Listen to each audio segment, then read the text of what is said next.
to everyone. Thank you everyone as well for joining us and for joining Tim today, just giving a little interactive session and a bit about what he does. As I've mentioned, he's got over 30 years of experience in HR management consulting. And he's delivered workshops around the world and great public speaker. So I just really wanted to bring him on and to see, just give a little bit of engagement and to see what you guys could take away from his experience and the things that he's sort of achieved throughout his life and how he can maybe inspire you a little bit. So yeah, without saying too much, Tim, you can go ahead. No problem. Good afternoon, everybody. Tim Ringo here. It's interesting that the last place I went to just before lockdown was Riyadh. So I was in Saudi Arabia doing a workshop not too long before lockdown. It seems like ages and ages ago. I always enjoy my visits to the Middle East. I'm out there quite a lot in the UAE and in Saudi Arabia. So hopefully, fingers crossed, maybe by spring, I might be able to come back out again. So hoping to do some workshops in spring, sort of summer next year. So keep an eye out for that. Let me just introduce myself. So I'm going to share my screen. Just give me a moment here. Hopefully get the technology to work. It's always the challenge. So hopefully you can see that. Yeah, Laura? I think we're just, yes. Yeah, perfect. So, so who am I, and what gives me the right to come on and speak to all of you? So, overview, sort of 30-year career as a senior executive leading HR management consulting and HR software engagements worldwide. I've done projects from China, Australia, Middle East, Europe, North America, South America. So that's why I have so much gray hair. I've been doing it for a very long time in lots of places, and it's been fantastic to have that opportunity. I'm also an author. So, well, these days, so I retired recently from SAP SuccessFactors. Before that, if we go back to 1990, as you can see here, I was in Accenture for 16 years. So I joined directly out of university, and I'll come on to that in a little while. A little bit of background on that. Then I was recruited to IBM in 2006 to lead up IBM's global human capital consulting practice. I had about 1,700 consultants in my team. And then most recently, I was at SAP SuccessFactors, where I led a team across Europe, Middle East, and Africa of HR advisors who helped HR people understand how to make the most out of SuccessFactors. So I was there until 2020. At the beginning of 2020, I retired, or as I like to call it, pro-tired, which means that I am no longer working in the corporate world, but I write books. I'm a board advisor, a conference speaker, and workshop facilitator. So I'll still be doing some things going forward, but only kind of when it fits kind of my schedule. So I call that pro-tirement rather than retirement. So my two books. First one was published in 2011. I co-authored a book called Calculating Success, which is all about HR analytics, which still sells really well. It's still seen as an important book around HR analytics, which might sound boring, but in reality, it's actually really important. My most recent book came out just this year in August. It's called Solving the Productivity Puzzle. That's on Kogan Page. And so I've been spending a lot of time supporting that book, doing press interviews and webinars and that sort of thing. So that book seems to be selling really well. It's essentially a book looking at, what are the challenges around productivity. Many of you may know that people productivity pretty much around the world for nearly 10 years now has been stagnating or going down. And that's quite a paradox given how much great technology we have. And it's absolutely true that in our homes, technology is making us much more productive, but at work, it's not. So I spent a couple of years researching that to try to understand what was going on and came up with some solutions. And it's really just a very conversational book about things I learned over the years in consulting that work to fix productivity. Yeah, so that's my latest book. I'm a chartered fellow of the CIPD, which is Europe's main HR association. I have a Bachelor of Science in Business Administration from the Ohio State University, Fisher College of Business. I originally from Ohio. I've lived in the UK for about 25 years now. I still keep a place in the States. In fact, I just got back from the States a few days ago. I was over there helping out with the election as a poll worker and voting. So that was very exciting, a lot of fun. As you see, my website, really interesting, it's really straightforward, timringo.com, on Twitter, Ringo UK. I have a YouTube channel as well. And if you're interested in any of my books, you can find them on Amazon as well. So that's really a little bit about me in terms of what I've done. So yeah, quite a long career. It went very quickly, as you'll find. You'll start off and you'll get really busy, and next thing you know, yeah, you get towards the end of your career, you build year after year. So I thought what I would do is I just put up some questions, that are often asked when when people are starting out. For instance, what do companies look for in new consultants? How to start a consulting career? How do you choose education over experience? Or it's probably more, how do you balance those two things? How to network and make new connections? That's changed leaps and bounds with technology. What to do after university and while looking for and applying for jobs.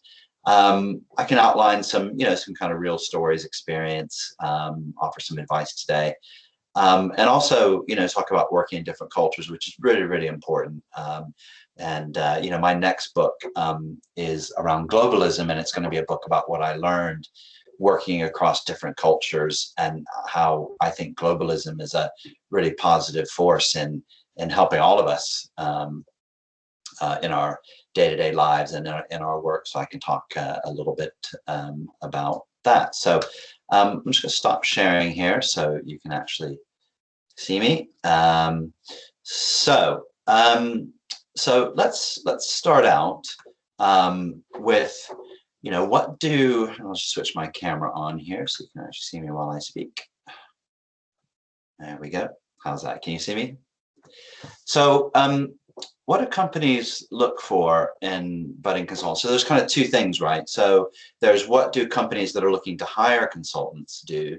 And then there's, once you are hired, what are companies that are looking to use your services? What are they looking for? So let's look at those things kind of separately. So the first thing, I've hired, literally hundreds and hundreds, maybe 1,000 people over a very long career. And, when I'm looking to hire consultants, potential consultants, the thing I look for is, people that have an interesting education background. So, maybe they've not done the obvious. They've studied interesting things like history or art, or, done something interesting in studying for business. So I'm looking for people who are very curious, who, have kind of a track record of constantly wanting to learn new things, because I think that's a really important part of being a consultant. Really, the only thing the thing that you offer as a consultant is something that other people want to know, right? So it's really important that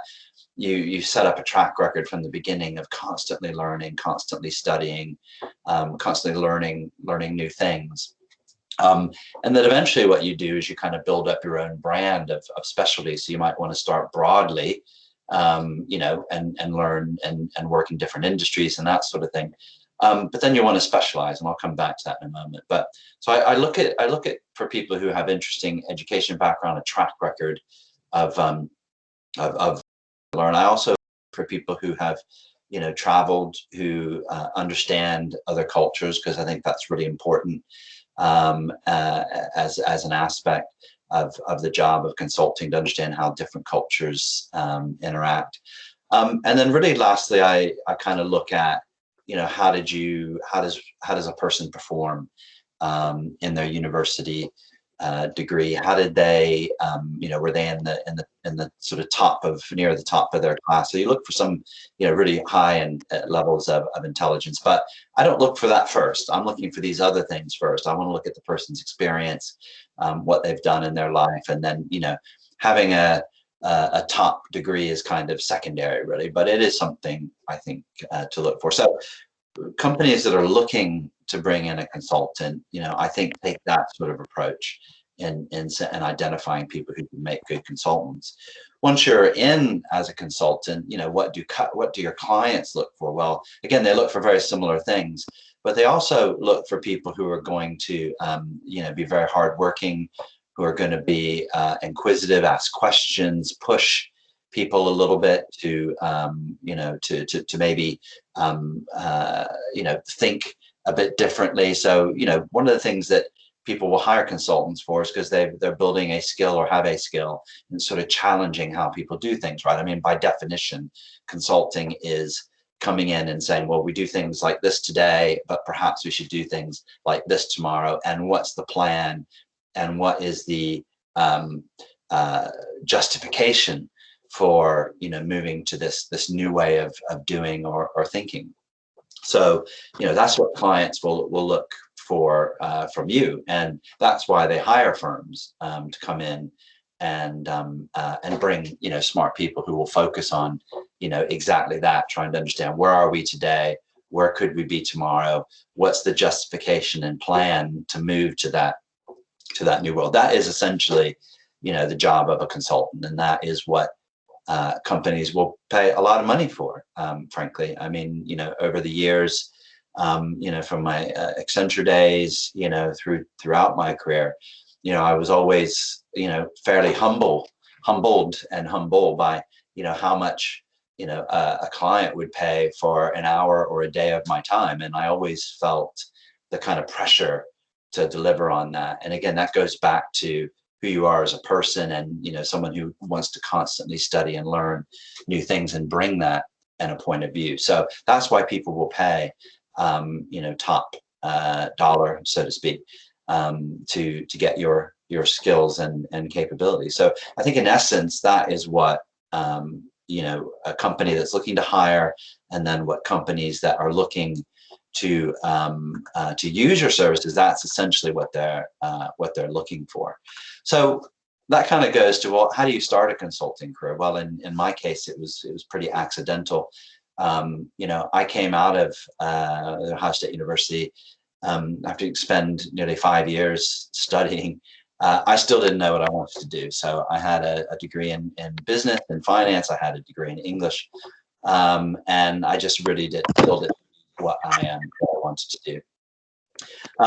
But I think a consulting career is a great way to find that, right? I think most of us are kind of, it took me 50, to be 50 years old before I figured out what I wanted to do. But I think most of us are kind of in that space. And I think consulting is a fantastic way to go and learn some really deep skills, make yourself credible and wanted for almost anything, and find that thing that you really like to do, right? So, I joined in 1990.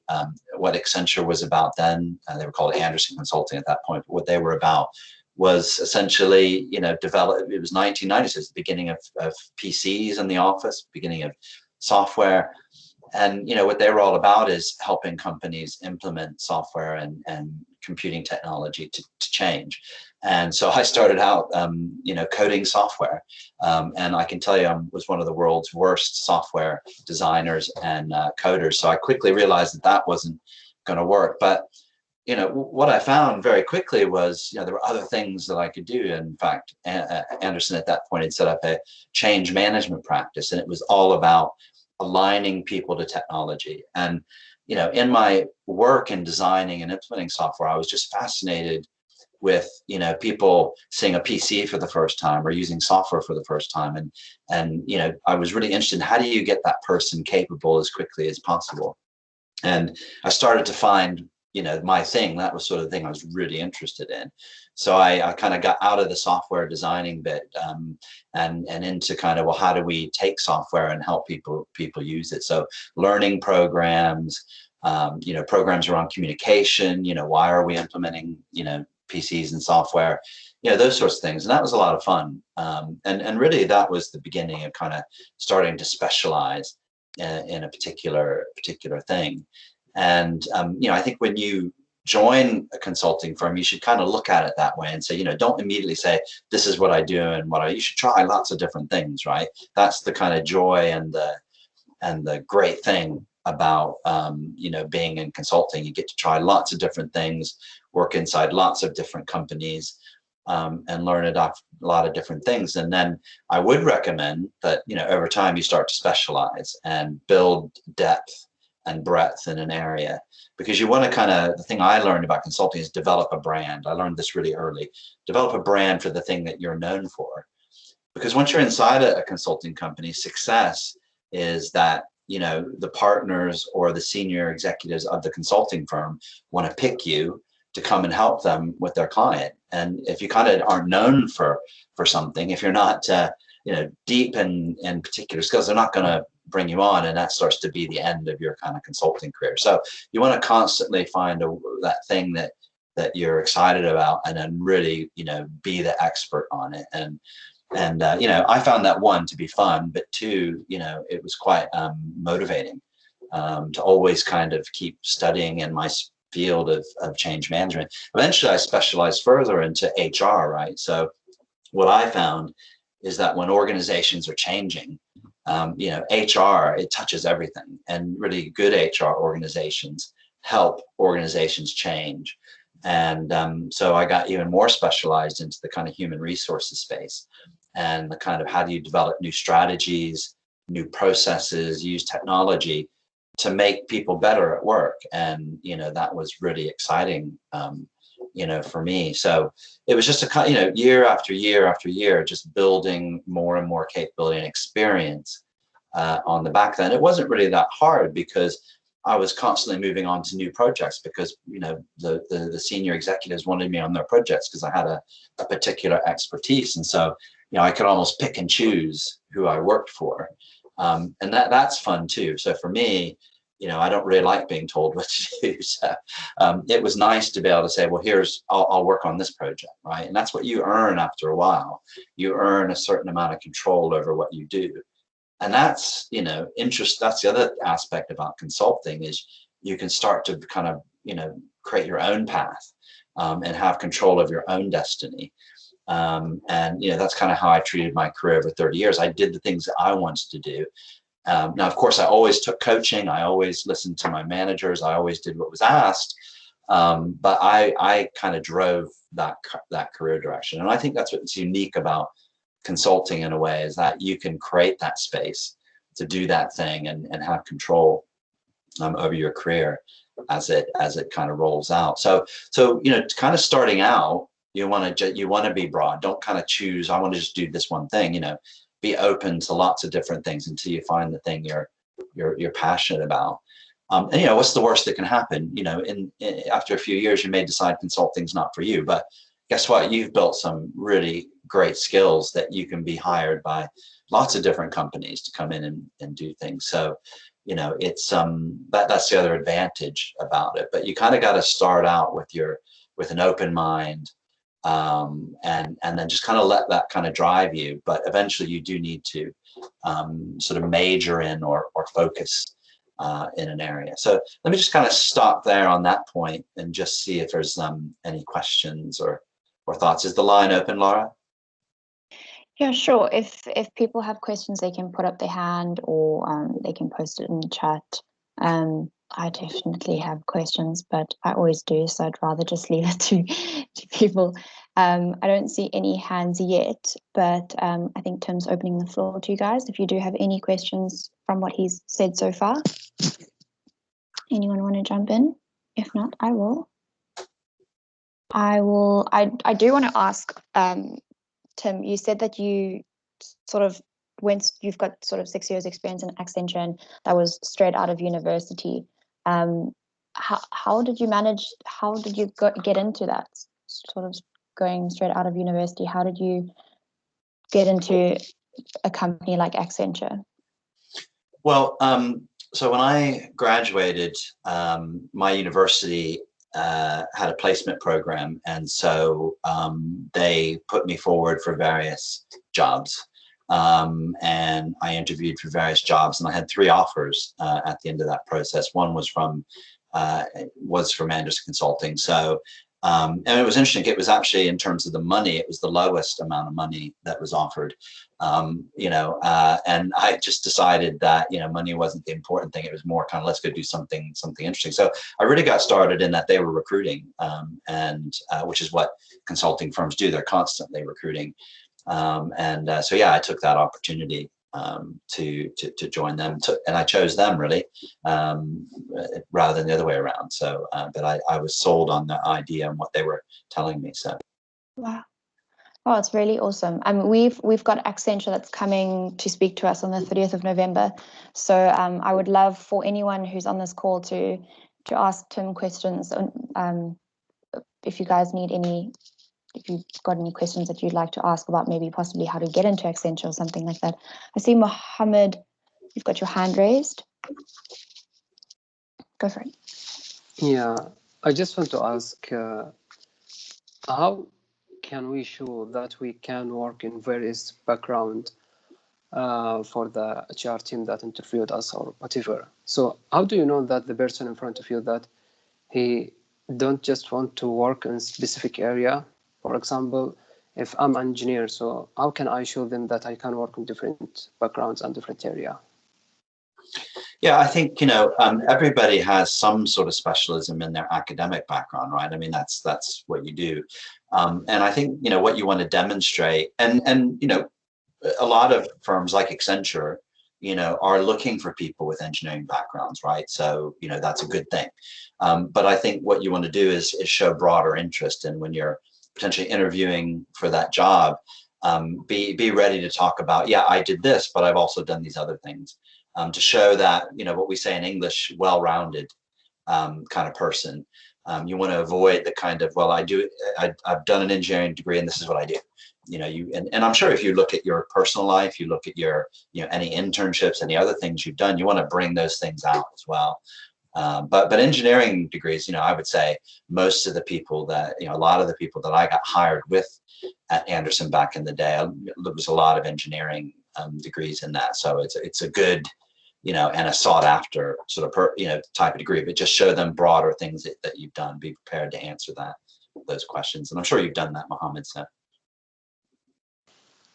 Yeah, great. Thank you, Tim. No problem. Great Awesome. question. Do we have any other questions? I know Mahmoud's waiting to ask a question, but he's not able to ask it right now.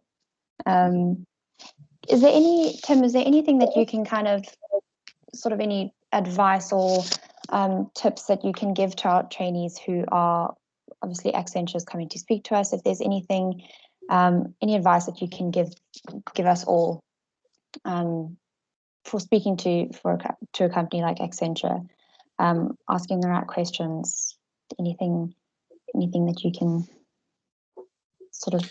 Yeah, I think I've outlined kind of what they're looking for. And I don't think their model has changed. That's kind of what they're looking for, is kind of well-rounded, curious people. They're also very much looking for academic performance. That's really important to them. But I think some questions that you should be asking them are what are you going to do when you first come in?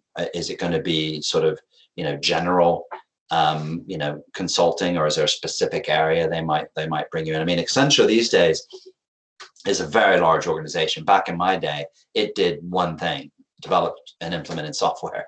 So, but today it's got so many divisions, and so you might want to ask, is it possible, to in your first year or two to move around potentially into other parts of Accenture and try different things. You might want to also ask them about the travel aspect. Sometimes they're not, it depends on where they're recruiting from. They may be looking for people for the local market, right? And if you want to travel and move around, maybe that's not a great thing. You might want to try to understand what they're looking for in terms of the travel aspect. Because again, sometimes they're looking for those who travel, and sometimes they're saying, no, we want you in the local market. And I think that's important to understand.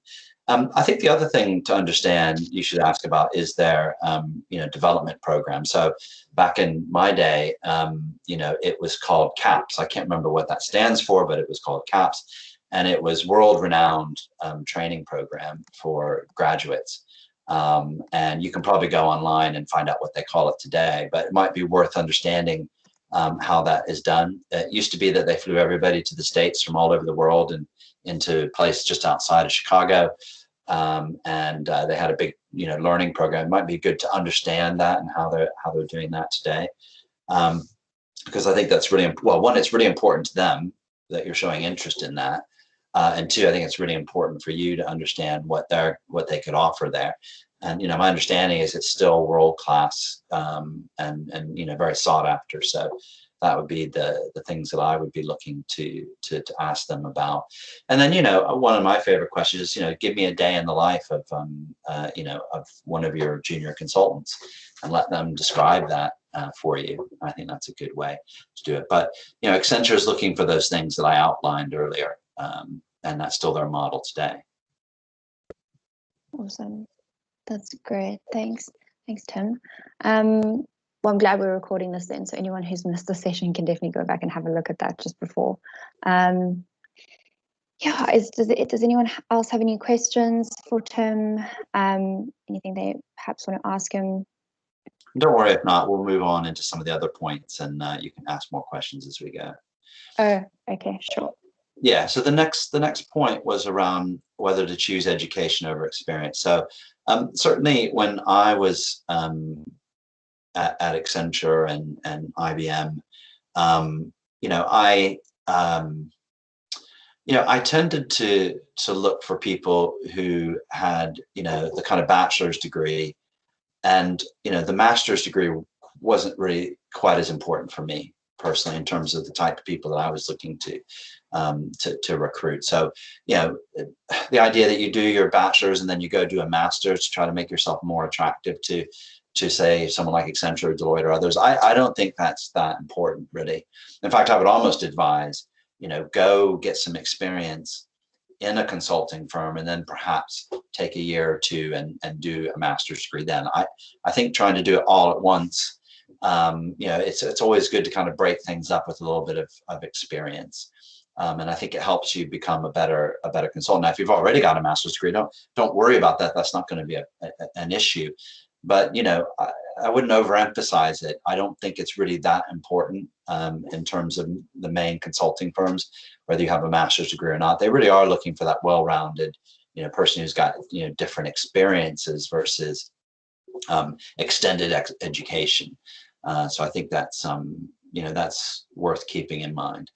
The next point that a lot of people ask about is, what do you do after in that period, after university, and you're looking and applying for various jobs? I think it's really important to start, get your LinkedIn page set up, create that network, and reach out to people that you think might, know something that'd be really useful to you. I think it's really important to use this time while we're in this unfortunate pandemic to use the technology to network. It's pretty easy to do, and LinkedIn is very, very good for that. Twitter maybe to a certain extent. I've had Twitter since really the beginning, but I only started using it this year around my latest book. But I think LinkedIn is fantastic, and I use it a lot to network. And I think that's something that you should really do while you're applying for those jobs, you're interviewing for those jobs. Start to build that network of people, and don't be afraid to reach out to people who seem eminent or whatever. Write them a little message in your request for contact, and tell them maybe why you're reaching out. I always like that when I get a message along with a connection request. And I would just really use that network as best you can, and use this time to do that. But it's also worth, there's lots of free webinars at the moment on things. It's worth signing up for those. You might also want to think about professional organizations that you might want to join. That's a really good idea to start that early. If you're an engineer, there's engineering, associations, there's HR organizations, there's a professional association for almost everything. And it's worth maybe signing up for a few of those and getting involved in networking through that. So that's what I would recommend from that perspective. So that's kind of how you get started, and kind of how you position yourself. But a lot of people ask me, well, give me some real examples of what it was like on projects. And I don't think it's like this anymore, but I'll use some extreme examples. But back in 1990, when I joined, the thing about consulting is it was 12, 14-hour days, right? I look back and think, we probably weren't that productive. Back to my latest book on productivity. In fact, I talk about it in the book about how it seemed to be like, everybody stayed in the office for 14 hours and appeared to be busy.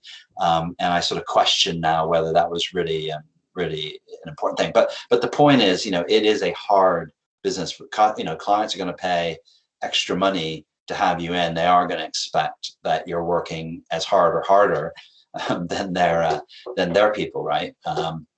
And so, that's something you really need to keep in mind. Now, are these projects kind of these 14, 16, 18-hour days anymore? From what I understand and hear, not so much. I think people are working smarter now versus longer. And in the book, I make a big point about that, because it's actually better to work smarter. So I would advise you to figure out a way to pace yourself. I mean, the thing about consulting is you can really easily get burnt out because you're constantly spending time learning new things. You're constantly working long hours, that sort of thing. You've got to treat it. I remember when I first started, a senior partner told me, he said, this is a marathon, not a sprint. And he was absolutely right. When I got 16 years in Accenture and I was a senior partner, I kind of looked back and thought, right, that was great advice. I always tried to avoid the burnout. And just kind of took time and said, okay, that's enough, and tried not to overdo it. And I think that's really important. The other aspect is that I think is really a challenge, but it's also interesting about working consulting. So you will be going inside of big and small organizations, and you're going to be working with the people that work in those organizations. And I can tell you right from the start, most of them are going to be very skeptical of you and your organization. They're not very welcoming very often. And so you're going to need to learn skills in gaining trust from people. One of the things that I learned early on was, admit it when you don't know something, be humble. Nobody likes somebody who comes in and pretends to know it all, because none of us do, right? I'm old now and been at this 30 years. Lots of stuff I don't know. It's really important to gain trust with somebody, is to obviously, impart knowledge or skill when you've got it, but also to say, well, I don't know anything about that. Let me find somebody who does. That's a really important part of building trust, because in almost every case, when you come in, you're going to be working with people in an organization that are going to be very skeptical of you personally and skeptical of your organization. But it's really powerful when you earn that trust on a project. It's really interesting how, as time goes on, it's almost, successful projects, you can't tell who the consultants are versus the organization you're working in. And that's what we always said, when we have that kind of team where none of us care or knows who's working, for who, that's when it's been successful. It's when everybody blends together. And that is really exciting and powerful. That's when you succeeded. You've earned that trust. You're part of the team. You're almost part of that company. That's really, really powerful. But one thing you should never forget is that at some point you're going to leave that project, right? And they know that. So it's really important to realize that you will never be a part of that organization completely. But if you can become trusted enough, and nobody cares where you come from, that's when you've succeeded in a project, and it's just a lot of fun.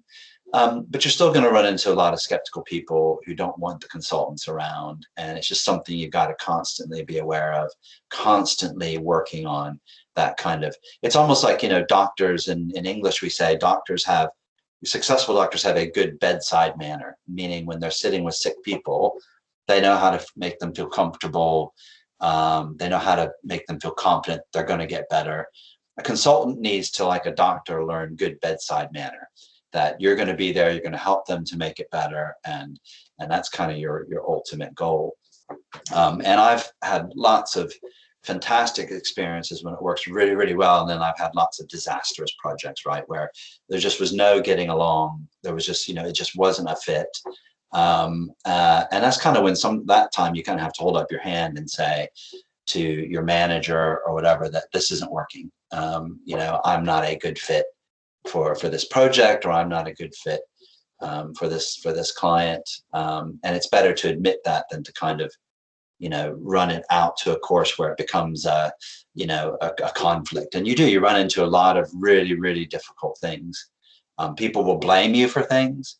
But the good news is they will also be very grateful when you help them, right? So you just have to remember, and I used to use kind of a phrase, it's like every day if I look at it and I've been 30% successful in my day, that's a good day, right? Most of the time you're going to be failing. And I know that sounds difficult, but that is what your career is going to be like. Those times when you win are kind of rare, right? 70% of the time you're not going to win. And you just have to kind of learn to deal with that and just keep going until you do. So I think that's really important. So being a perfectionist as a consultant isn't a good thing, because you're going to wear yourself out. And two, you're not going to learn, right? You have to fail to learn. And I failed many times. And, the key was, and in Accenture, they used to say, oh, it's okay to fail once, but don't fail again, right? You have to learn from that. And that's what's really, really important. And again, your clients will see that. They will see you admitting, you got something wrong. And again, that helps to build that trust. So, a big part of consulting isn't what you know, how you know it, and how you impart it. It's how you behave, how you build trust, how you handle difficult situations, because it's like that all the time. And it can be quite stressful. But also when you win, in those occasions where you win, it just feels great. It's almost, you just become addicted to the kind of fight and, trying to get it right. And eventually you do. And it's really exciting. And that was the thing for me. Then I'd move on to another project. You start the whole cycle over again. And for me, that was just better than sitting in one organization all the time for 20 years. I went on and had challenges all the time. So let me just pause there and just take any questions before I move on to the kind of last subject about, kind of how do you work with different cultures. So let me just pause there and see if there's any questions. We do have two questions. We've got Mahmoud, if you want to go ahead and ask yours. Okay, thank you, Laura. Shari was before me, though. Sorry, Mashari. No, go ahead, Mahmoud. It's okay. Thank you, Tim.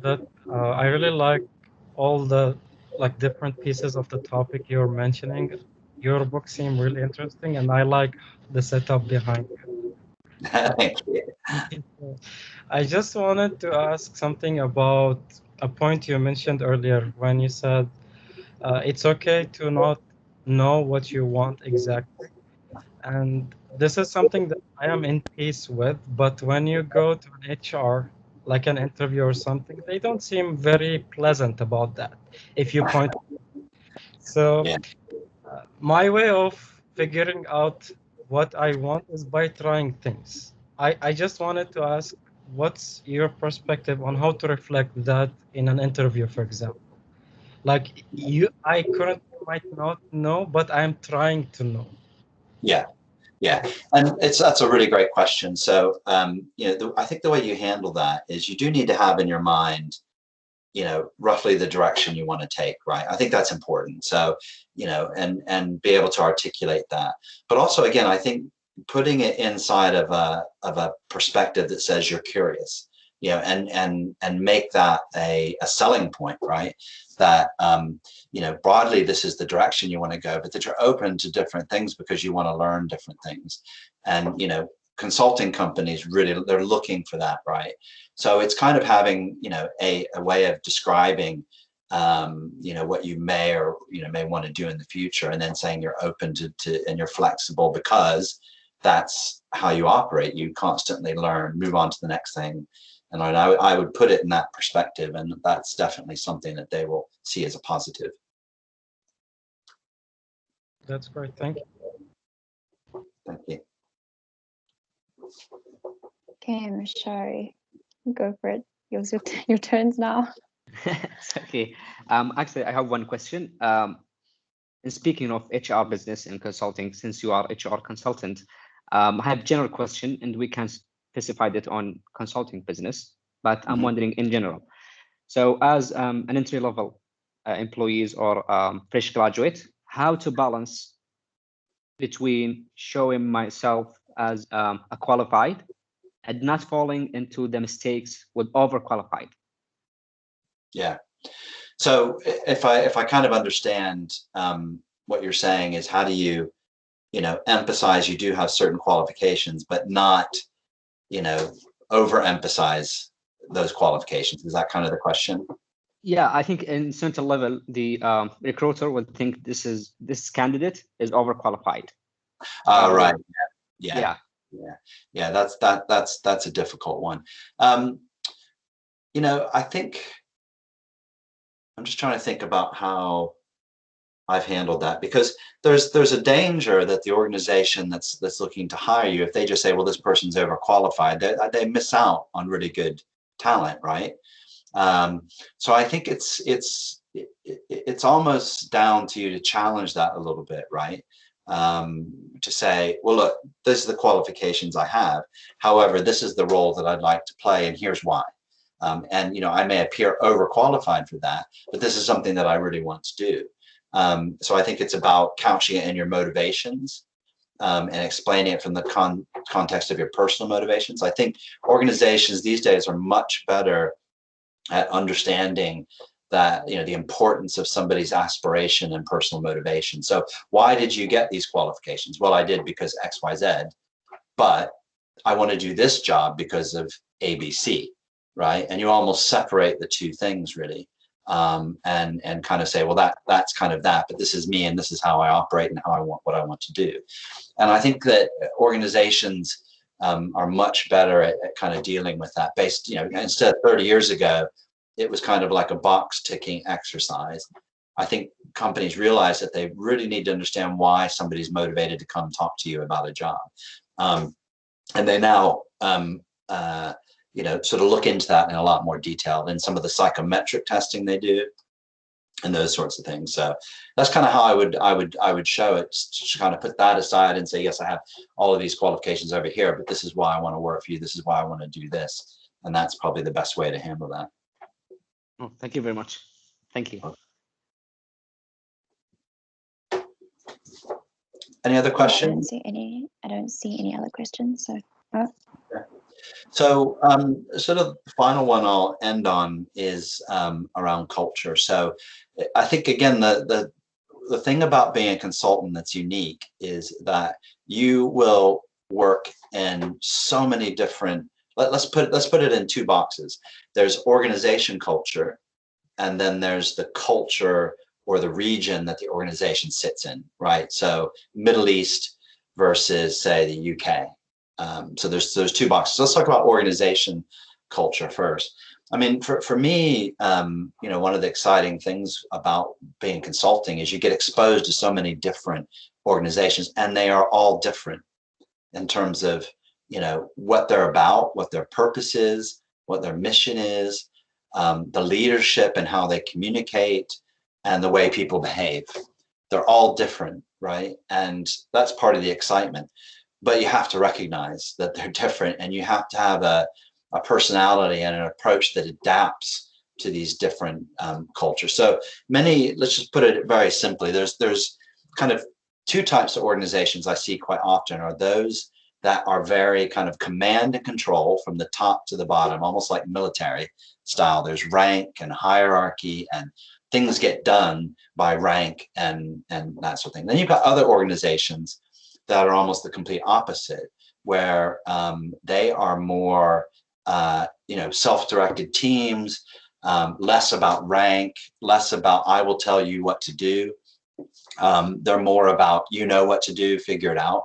So those are just some examples of some, different kind of cultures you'll be in. And then there's everything in between, right? There's mixes, spectrums these different things. And so you'll need to go inside these organizations and quickly kind of get a feel for their culture. Are they kind of command control? Are they a bit more relaxed? Those sorts of things. And you're going to have to adapt, your approach every time. And so, it's organization culture that you're going to have to look at. There's lots of different things to unpack, within that. And one thing I think you should know about most consulting companies that you would work for is they are command and control. They tend to be hierarchical, do what I ask. So just be aware of that. That's the kind of consulting industry. That's changing a bit, but it's more or less, they lean more towards the command and control. Then the other side is the culture. So as I said, I've traveled all around the world. I've worked in lots of different cultures. I have made mistakes, many times. Luckily, I haven't offended too many people. But it's very easy. And I mean, one of the things that I learned is before I would go travel somewhere, and this always put me in really good stead, is if I was going to go to, say, the Middle East, I would learn, is quite a few phrases in Arabic before I would go. And when I would meet people, I would greet them in Arabic, or I could say thank you in Arabic. Same was when I was in Japan or France or wherever. People appreciate it when you at least understand a few words and what those words mean in their culture, because that means you've probably had a look at what it's like. So for instance, what I learned when I first went to the Middle East is how, men behave, in business, with women, and that it's very different than in the West. I learned that in China, you mustn't criticize somebody in front of others, right? That losing face is humiliating, and you have to be really careful about how you coach somebody in Chinese culture. And then, American culture versus UK culture, right? Where, Americans are kind of, not big on rules and command control. And in the UK, there's a way of doing things. Like, for instance, when I moved to the UK from the US, I worked for 7 years in Accenture in the US. In the US, it was, the rule was, hey, the partner's door, the senior executive, it's open. You can come in and say hello and speak to them. And so when I got to the UK, I would just walk in and say hello to the partners, and the secretaries were horrified, that I would do that. It just isn't allowed. You don't do that, right? So you have to kind of be careful. And I always found that if you go to language and you understand what shokrun means, or you understand, when you say, inshallah, what does that mean? It makes you go underneath the words into the culture a little bit and how, things are done. And that always put me in really good stead, was learn a few words, learn what those words really mean. And then that will help you understand the culture. But it's really important that when you're in different parts of the world, that you understand kind of what's going on around you and their customs, and the way they approach work. And that sort of thing. So, for instance, in Spain, if you're doing business, well, people are not going to show up on time for meetings. Now, as an American or British, that's really irritating, but, French and Spanish people will not be on time. just expect it, right? Whereas Germans will be there 4 minutes early, right? And they'll be wondering why you aren't there 4 minutes early. And these things are really important, right? It really irritates a German if you show up 4 minutes late, right? They're not going to be happy about that. And it all sounds like, sort of peripheral things, but these are really important in learning to gain trust from people. So example I'll give you, I worked on a project in Czechoslovakia in 1992-94. It was right after the revolution, once the Czechs sort of freed themselves from Soviet rule. And, when I arrived, nobody spoke English, right? The only languages that the Soviets let the Czechs speak were Russian, German, and maybe Czech sometimes. So that's the only languages they knew. They didn't know English. So, I just decided, well, I better go learn Czech, because it's going to be a very long 2 years. And so, I went and got Czech lessons and became fluent in Czech. And then, the Czechs learned English, and we kind of met in the middle. And the fact that I took the effort to learn the language, I earned huge amounts of trust from the people I was working with really early on. So these cultural things are just huge. They're really, really important. And it's really important to kind of set aside judgment and just recognize that people are all different. And though, the Germans may want you to be there 4 minutes early, you need to kind of get underneath why that is. And, you have to respect it. And the same, way, they should probably respect kind of your view, but this is this constant negotiation between cultures. And so you can't underestimate how important these things are in business, and learn from your mistakes is what I would say. So let me pause there for the kind of final 7 or 8 minutes and see if there's any more questions. I don't see any questions, but I know Mahmoud had his hand up and then took it down, so I don't know if that's still a question you want to ask. Thank you, Laura. I just wanted to ask something about the previous point with making like very good impressions on HR. We usually have a very short amount of time to give an impression. I just wanted to have some tips, tricks, or recommendations from you on how to give very sharp first impression very quickly. So is that with an interviewer or with somebody? Or yeah, In an interview, like we have, for example, companies come to this program, and if I want to look good in few seconds, what do I do? Yeah, I think it's really important. Eye contact is important. I think a certain amount of warmth is important. I also really think that being succinct in what you say, not talking too much, listening is really important. And when you answer succinctly, and this takes practice, right?